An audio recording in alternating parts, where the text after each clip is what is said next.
you think about what's happened in the global economy, run-up of debt to service the crisis, the pandemic crisis, then almost the worst possible thing, interest rates whacked up immediately afterwards. Many people here were predicting kind of rolling emerging market crises that haven't materialised. No, They're not just simply... for the they are not growing at the same rate they were growing before the pandemic. Right. Let's be clear. Yes, we haven't recovered from the pandemic in terms of growth rates. And part of what worries us is that the slow growth indicator that we have is because we have very weak trade growth and very weak investment growth. And that's what affects the rest of the developing countries. Yes, if you don't have the engine of trade, if you don't have the engine of investment, what are the growth prospects for the rest of the developing countries? But the big ones are doing well. Yeah. They are doing well in trade and they are doing well in investment, and they have their own resilience and a capacity precisely because of their size. Yeah. Okay, and then just unpack that slowdown in trade growth. Just lastly, is that, as far as you can see, part of a policy of rolling back freer trade, maybe more regional trade, a bit of scepticism about the benefits of totally free trade around the world? Yeah, especially in the north. Yeah. Yeah. I don't think that the fatigue with globalization is so clear in the south. Yeah. Interesting. Because they need trade and they need investment. Yes. So what we see is nationalist policies or industrial policies going, in the rich countries. Yes. And they have the fiscal space to do that. They can use the subsidies. But the developing countries, the rest of the developing countries, yes, these small and medium-sized countries, don't have the fiscal space to do that and to run industrial policy in the same way. They will need other instruments. And that's where the multilateral system has to come in. We need much more financing from the international system to crowd in private investment into these countries.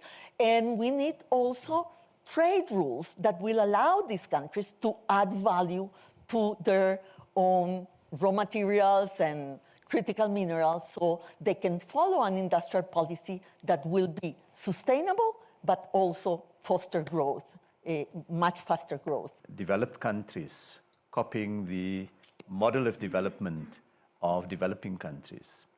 And let me perhaps start with that observation. The path that China and a number of fast-growing Asian economies followed, in turn copied a much earlier model of development in Europe and in the United States.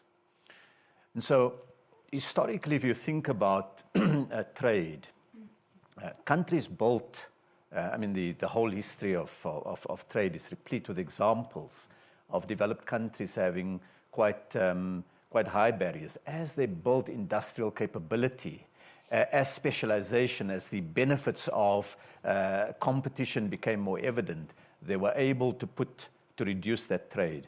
And in the colorful language of one development economist, they then kicked away the ladder of development. Asian countries followed that. Within this new rules-based system, they found opportunity and advantage. And here's the issue for us. We are living in a world that's more fractious, in a world that's more volatile. I think volatility is being baked into the system. The division that we're seeing, though, need not be. The argument for multilateralism is strong. Think about global history, not only the period of the WTO, or even the period of GATT. If you think over the last many hundreds of years, human development has been enhanced by greater greater flow of trade, more ideas flowing, people traveling, and so on. But at the same time, those rules need rebalancing. Those rules themselves need rebalancing. We need rules. We don't need the strongest to be able to assert itself. But the rules need rebalancing. And so what I see now in the discussions we have with countries on the African continent, as well as the discussions among BRICS countries, is a real sense that many in the global south need a different set of rules. I'll give an example perhaps of this. And in a Bloomberg moderated discussion this morning, I quoted some statistics, and just permit me, Faisal, to briefly repeat them. If I think about it as an African, Africa accounts for 17% of the world's population today. It only generates 3% of global GDP. And if you take as the metric of, let's say, significant growth that adds value across society, which is industrialization, not just raw material exports, then Africa accounts for perhaps in autos and in steel output 1% or just under 1% of global output. So that needs to be changed. So coming back to your question then, there is certainly a sense on the African continent that we need to become the defenders of a multilateral system, a rules-making system that works, but we need to question whether those rules have always been well-balanced. And that is what I think in the ministerial conference at the end of February is going to be a big issue. I live in the world of business, and what I see is that we've all got so used over the last 30 years to this super cycle, and we've convinced ourselves it's usual. Lower barriers of trade, global capital markets, global supply chains. And of course, the pandemic came and gave us an awful shock that actually things weren't as seamless as we got used to. And then, of course, multiple crises have followed. So one almost wonders whether, as a business person, one's going from a polycrisis to a permacrisis, because whether it's geopolitical events that continue to not just shock the world, but comprehensively disrupt supply chains, whether it's the fact we have almost 80 elections in the world this year with 40% of the world's population voting, a rise in nationalism which makes, for instance, an American first philosophy in the US quite attractive from an electoral point of view. We come to the end of this super cycle of 30 years and the rules are changing and people are having to pivot and adjust. You know, Rebecca, you mentioned about the difference between Europe and America. It's interesting. If you look at the total population of Europe and the total population of the States, it's about the same, about 330 million people.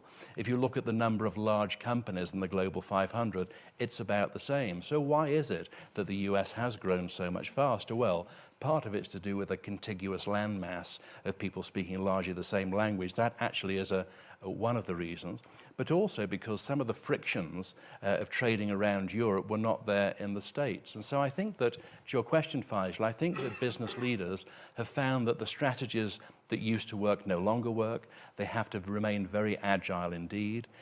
We do a survey every year, as you know. We've just published the most recent Alex Partners Disruption Survey, 3,000 interviews with business leaders around the world. And I expected to see in that generative AI was their biggest concern. It actually came out as their number one opportunity. They felt that this was an opportunity to drive growth in their businesses, but also to drive growth in our economies, because what's good for business growth is also good for economies in terms of lifting the living standards of so many. And so I think if I've got one takeaway, Faisal, from all the conversations I have with business leaders around the world, not just in America, is that there are so many things to focus on. The most stressful thing is deciding which ones to focus on. And ultimately, because so many of these things are out of their control, just deciding what are the things they can control to try and maximize their outcomes. Really should worry us all, because we have all signed up to leaving no one behind, and we only have a few years left to, delivering on sustainable development goals. But what we see right now is that the inequalities between countries and globally are increasing, and the financial streams to the least developed countries is really, they're lagging much further behind. And we see that donor strategies are changing. More focus on security, migration, climate, which is understandable, but it shouldn't come at the cost of getting finance and development finance out to the least developed countries as well. We see that, one of the strategies that Norway and many other countries are applying is to leverage private capital. That's why I am, as a Minister of International Development, am at Davos, because I need to, discuss with private sector, how can we take some of the risk off your investments, making sure that you are also interested in the slightly more complex markets. We see, especially on climate finance, that we have a lot of success on getting investments, private investments into the big emerging economies, like Rebecca said. But it's very, very difficult to get the appetite for private investments into least developed countries, which is understandable. But I think that the future, one of the key issues for future development assistance is to take the risk of some of those investments. The problem, of course, is that if we are to, it would be a huge opportunity to get these countries that have millions of people lacking energy, that need to get into, where we need to create value chains, to get those leapfrogging some of the fossil technology, for example, that we are stuck in our part of the world. Imagine what it would do a benefit for the battle for climate if we are to leapfrog these economies. But then we need to work together and get the financial flows running also in these countries. And right now it's really going in the wrong direction. And that's a huge concern. I think that there's scope to do a lot more. We've been working with some of the sovereign wealth funds in the Middle East. And of course, Norway is one of the world's biggest sovereign wealth funds. What we find is that on climate change, there's a growing appetite to do more, but very often the terms of that doesn't sufficiently incentivize what is required domestically. I want to pivot to the combination of investment and trade as really what we need to do. We're busy at the moment putting in place the final modalities for the rollout of what is really the most significant action on the trade front, which is the development of an African continental free trade area. Yeah. It will bring together eventually 54 countries, of which 49 have already ratified the treaty, and we're busy now putting the final bits into place. And what that will do is it opens up the opportunity for the emergence of strong regional value chains, bringing in least developed and developing economies. South Africa exports large numbers of vehicles to other parts of the world. We sell it here in Europe. If you see a Ford light delivery vehicle, a Ranger vehicle, chances are it's made in South Africa. If you see a Mercedes-Benz C-Class vehicle, chances are it's made in South Africa. But what we do is the rubber that goes into the tire comes from Cote d'Ivoire and from Nigeria and from Malawi. The copper comes from Zambia. The seats that are made comes from Lesotho. The wire harnesses that holds the electronics together is manufactured in Botswana, and it's then all integrated in South Africa and exported to other parts of the world. So it's a model of development that relies on both trade and investment and finding that connection and deepening that connection. So our goal is that by getting lower trade barriers between African countries, we can facilitate more of those regional value chains. We are a continent that have exported historically raw materials to the factories of the world. Yeah. We want to become the factory of the world.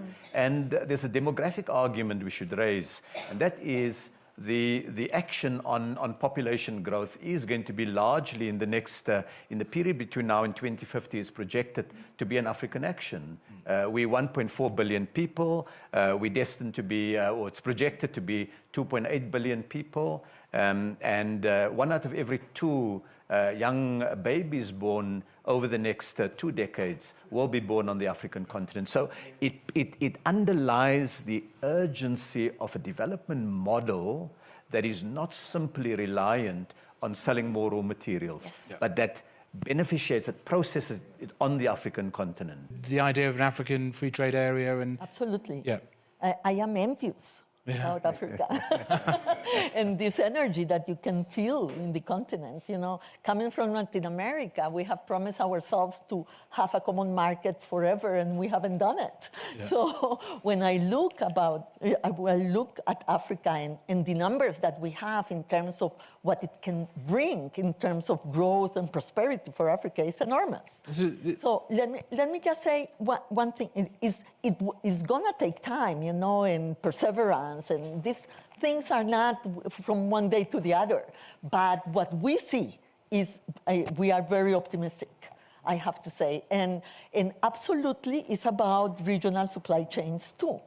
And here, let me just say one thing, Faisal, here, going to your point too. You know, in a way, we are going from what we called hyper-globalization to polyglobalization, where regionalism will play a very important role. And is the type of regionalism not to get away from the global market, but to be able to participate in the global market in a better way. Yeah.